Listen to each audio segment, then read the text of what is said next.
Hi, I'm Jason Walsh. I'm a trainer here in Los Angeles, California, and I work with models, actors, musicians, and pro athletes.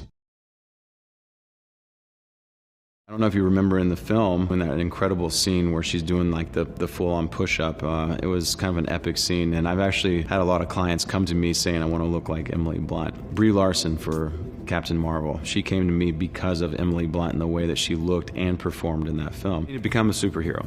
Brie Larson, Captain Marvel. She came in, she had the best mentality. Jennifer Aniston for We Are the Millers.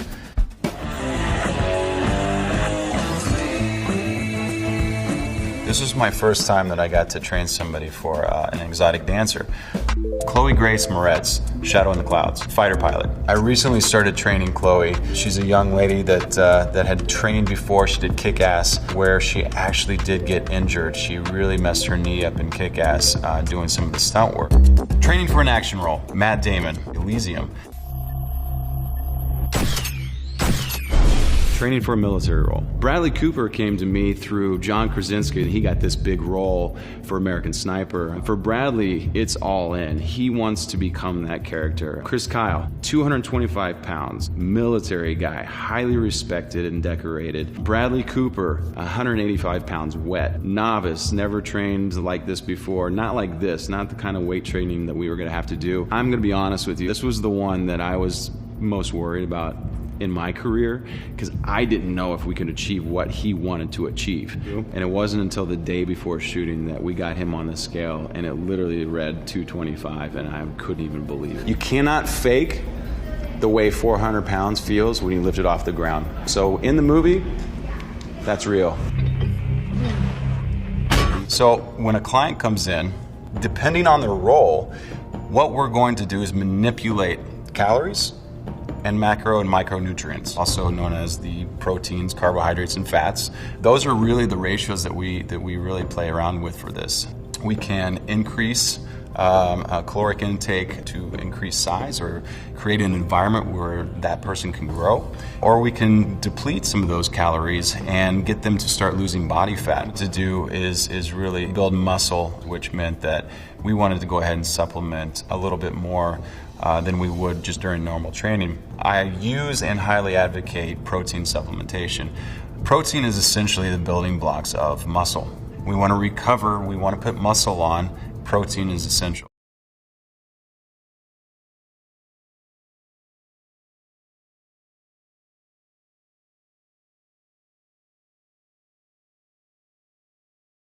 I don't sell fitness to anybody. I don't push fitness. I don't go out and put flyers or my business card under people's windshield wipers at the mall.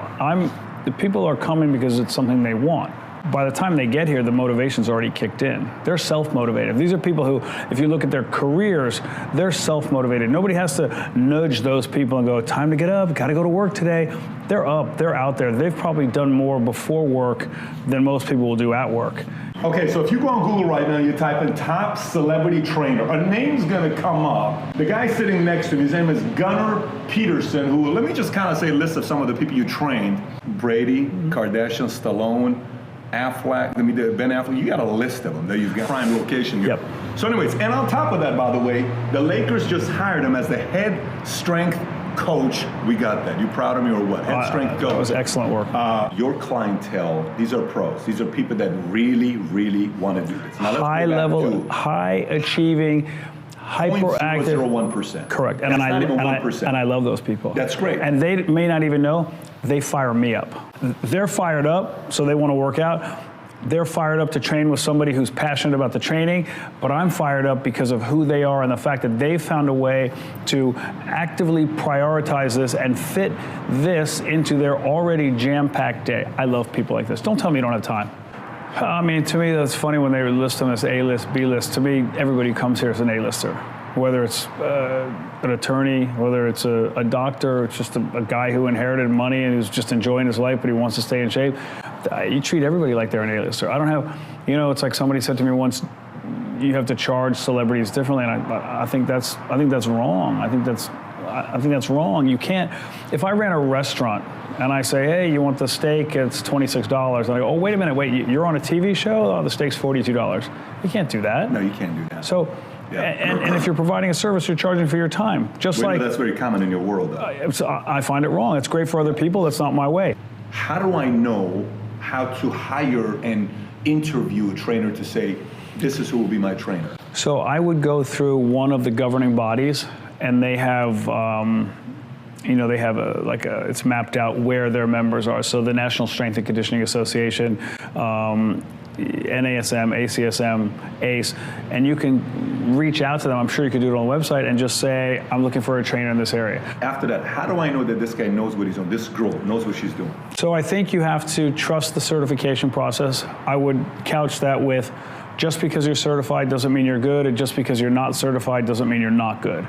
So to me, a certification means the person bothered learning X amount of knowledge and regurgitating it on test day. Are they always looking for new things?